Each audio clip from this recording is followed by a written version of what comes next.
अपघातादरम्यान कारमधील एअरबॅग उघडून त्याचा फटका बसल्याने एका 6 वर्षांच्या मुलाचा मृत्यू झाल्याची घटना शनिवारी रात्री वाशीत घडली। संबंधित कार चालकाविरोधात वाशी पोलिसांनी गुन्हा दाखल करून त्याला ताब्यात घेतले। वाशी सेक्टर 15 मध्ये राहणारा माऊजी अरेटिया वय वर्ष 35 शनिवारी रात्री वॅगनर कारमधून आपला 6 वर्षीय मुलगा हर्ष व 3 पुतण्यांना घेऊन बाहेर पडला होता। ब्ल्यू डायमंड चौकात पुढच्या कारच्या चालकाने नियंत्रण सुटल्याने ही कार रस्ता दुभाजकावर धडकली। तिचे मागचे चाक निखळून माऊजी यांच्या गाडीवर आदळले, त्यामुळे वॅगनरच्या दोन्ही एअरबॅग उघडल्या। याचा हर्षला जोरात फटका बसून तो बेशुद्ध पडला। त्याला महापालिकेच्या रुग्णालयात नेले, मात्र तिथे त्याचा मृत्यू झाला।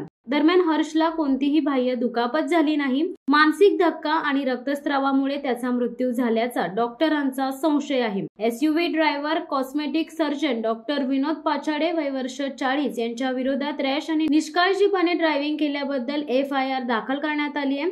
तज्ञांनी सांगितले की एअरबॅग ही एक महत्त्वाची सुरक्षा यंत्रणा आहे, परंतु काही प्रकरणांमध्ये त्या चेहऱ्यावरील आणि पोटात दुखापत होण्यासही कारणीभूत ठरतात। त्यामुळे विशेषतः 13 वर्षाखालील मुलांना गाडीत पुढे बसवू नये असे ते म्हणाले। हर्षचे वडील माऊजी अरेटिया मस्जिद बंदर येथे स्टेशनरीचे दुकान चालवतात। ते वाशी येथे आपल्या भावासोबत राहतात। शनिवारी उशिरा घरी परतल्यानंतर हर्ष आणि पुतण्यांनी पाणीपुरी खाण्याची इच्छा व्यक्त केली। माऊजींनी आपली कार काढली। गाडीत हर्ष पुढे बसला होता तर पुतणे मागे बसले होते। रात्री 11:30 वाजण्याच्या सुमारास माझ्या गाडी समोरील एका एसयूव्हीचे नियंत्रण सुटले आणि ती रस्त्याच्या मध्यभागी आदळली। मी करकचून ब्रेक दाबला, पण त्या गाडीचा मागचा भाग हवेत 6 ते 7 फूट उंच उडाला आणि माझ्या कारच्या बोनेटवर आदळला। त्यामुळे माझ्या कारच्या एअरबॅग ताबडतोब उघडल्या असे माऊजी म्हणाले।